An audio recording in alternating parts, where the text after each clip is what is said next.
बिस्मिल्लाहिर्रहमानिर्रहीम। अस्सलाम वालेकुम। आप देख रहे हैं diplomatic and current affairs with doctor Munawar Hussain. वैसे तो पाकिस्तान के हवाले से हमेशा आपको नेगेटिव खबरें मिलती हैं। उसकी बुनियादी वजह जो हमारी सियासी और माशी जो इस्तेहकाम है वो मुतज़लज़िल है, तो लिहाजा अच्छी खबरों के ऊपर पर्दा पड़ जाता है। लेकिन आज मैं आपके सामने दो तीन अच्छी खबरें रख देता हूँ।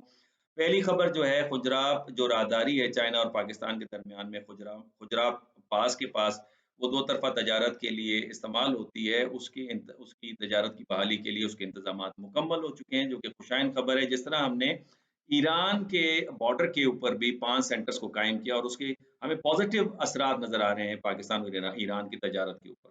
दूसरी अच्छी खबर ये है कि जो इलेक्ट्रिसिटी प्रोजेक्ट है, जिसमें थर कोल ब्लॉक 1 चाइना की मदद से जो कि थर के अंदर लगाया गया है, इसके अंदर तकरीबन 400 मिलियन घरों को बिजली देने की कैपेसिटी मौजूद है, जो पाकिस्तान की इकोनॉमी में एक अच्छा रोल प्ले करेगी। ये भी अच्छी खबर है।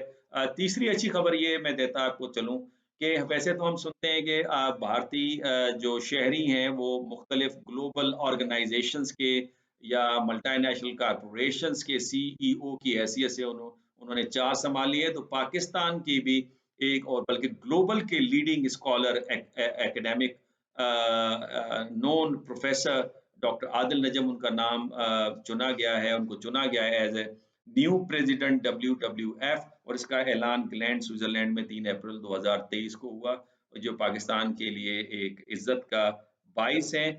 Doctor Adil Najam known scholar हैं, राइटर हैं, बहुत सारी किताबें लिखी, बहुत सारे इनकी तसानीफ, international research, global known speaker भी हैं और ग्लोबल पब्लिक पॉलिसी के ऊपर अक्सर बात करते हैं, और स्पेशली उनके जो मौजू हैं उसमें ह्यूमन सस्टेनेबल डेवलपमेंट है, एनवायरनमेंट है, क्लाइमेट है। इंटरनेशनल रिलेशन के प्रोफेसर हैं, डीन एमरेट्स भी हैं बोस्टन यूनिवर्सिटी में, तो ये भी एक पॉजिटिव खबर है। उसके साथ साथ सिक्योरिटी फोर्सेस की जो कार्रवाइयां हैं दहशतगर्दी के खिलाफ, वो भी हमें काफी इफेक्टिव नजर आ रही हैं। और इस वक्त एक रिपोर्ट आई है जो पाकिस्तान के institute for conflict and security studies ने जिसका इजरा किया है, उन्होंने कहा है कि 36% दहशतगर्दी के हमलों में कमी वाक़या हुई है मार्च के महीने में। और उन्होंने कुछ फिगर हमें दी हैं, जिसके मुताबिक उन्होंने कहा है कि मार्च के महीने में तकरीबन 38 दहशतगर्द मारे गए हैं, 35 गिरफ्तार हुए हैं, 37 टोटल इन्होंने हमले किए हैं, 57 सिविलियंस की अमवात हुई हैं और 72 जख्मी हुए, जबकि जो फरवरी में हमले थे वो 58 थे। 37 के बजाय 58 हमले थे, यानी कमी वाक़ई हुई है। अमवात अलबत्ता उतनी या उससे थोड़ी सी ज्यादा है, 59 है, और जख्मी 134 है। खुदकुश हमलों में भी कमी हुई है। फरवरी के महीने में 3 हमले थे और मार्च के महीने में 1 हमला है। बलूचिस्तान के हवाले से खुशाइन खबर ये कि 50% दहशतगर्दी के हमलों में कमी हुई है, अलबत्ता अमवात बढ़ी हैं। मार्च में तकरीबन 11 हमले हुए हैं, 28 अमवात, 35 जख्मी हुए हैं और एक खुदकुश हमला हुआ है, और इनकी जिम्मेदारी, और वो बोलान में हुआ है, और इसकी जिम्मेदारी जो है वो दाइश ने कबूल की, और एक नया ग्रुप है तहरीक जहाद, उन्होंने भी इसकी जिम्मेदारी कबूल की है। ट्राइबल एरियाज के हवाले उन्होंने कहा है कि 6 हमले दहशतगर्दी के हुए, जिसमें 5 अमवात हुई मार्च में, जबकि यही फिगर अगर आप देखें फरवरी के महीने में तो 16 हमले और 16 अमवात हैं। लेकिन इसमें बदकिस्मत वाकया कि हाई प्रोफाइल एक टारगेट जो है वो दहशतगर्दी का शिकार हुए, जो ISI sector commander brigadier Mustafa कमाल बरकी, उन्होंने जामे शहादत नोश की, काफी थारो प्रोफेशनल थे साउथ वजीरिस्तान के अंदर। अलबत्ता KP जो सूबा है, मेनलैंड है, वहां पे हमलों की तादाद हमें बढ़ती हुई नजर आ रही है। 13 हमले हुए थे फरवरी में और मार्च के अंदर तकरीबन 21 हुए। पंजाब में कोई हमला नहीं हुआ, सिंध के अंदर 4 हुए। उसके अलावा इस्लामाबाद, आजाद कश्मीर, गिलगित बल्तिस्तान से कोई रिपोर्ट नहीं हुआ। अलबत्ता सिक्योरिटी फोर्सेस ने काफी अहम कार्रवाइयां की हैं, उसमें अहम कार्रवाई एक चमन बॉर्डर, चमन जो है वो जो बॉर्डर टाउन है अफगानिस्तान और पाकिस्तान के दरमियान में, वहां कार्रवाई हुई। एक बहुत बड़ा असला पकड़ा गया है इंटेलिजेंस बेस्ड ऑपरेशन की सूरत में। कुछ जैकेट्स हैं, एंटायर टैंक्स माइंस हैं, एंटायर पर्सनल माइंस हैं, और उसके अलावा शेल्स हैं, रिमोट्स हैं, और बहुत सारी जो दहशतगर्दी के लिए इस्तेमाल होती हैं चीजें, उनको होते हैं। तकरीबन 25 इंटेलिजेंस बेस्ड ऑपरेशन किए गए, जिसमें 38 सस्पेक्टेड मिलिटेंट्स को मारा गया और 35 तकरीबन अरेस्ट हुए। तो ये एक पाकिस्तान की सिक्योरिटी के हवाले से एक बहुत बड़ी कामयाबी है। دہشت گردی کا جو سوال ہے وہ کافی اہم ہے پاکستان کے لیے. اس کی بنیادی وجہ یہ ہے کہ پاکستان کو اس سے سماجی اور معاشی بہت بڑا نقصان اٹھانا پڑا ہے.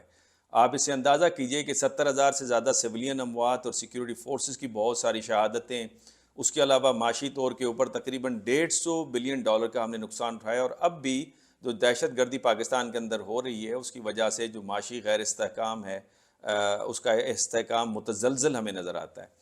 اب اس کا حل کیا ہے؟ اس کا حل تو پاکستانی حکومت نے 3 پرونگ اسٹریٹجی اڈاپٹ کی ہوئی تھی، جس میں ایک فورس کو استعمال کرنا اور اسمارٹلی استعمال کرنا، انٹیلیجنس بیسڈ آپریشن کرنا، جس کی کامیابی ہمیں نظر آ رہی ہے کہ فیبرری کے مقابلے میں مارچ کے اندر دہشت گردی کے حملوں میں ہمیں کمی واقع ہوئی نظر آتی ہے. لیکن اس کے ساتھ ساتھ ہم یہ بھی دیکھتے ہیں کہ اموات کا سلسلہ اتنا ہے یا تھوڑا سا بڑا ہے. لیکن اگر آپ ٹرائبل ایریاز کو دیکھیں، بلوچستان کو دیکھیں اور سندھ کو دیکھیں تو وہاں کمی واقعہ پیش آئی ہے. لیکن کے کا جو مین لینڈ ہے وہاں پہ ہمیں دہشت گردی کے حملے تھوڑے سے بڑھتے ہوئے نظر آ رہے ہیں.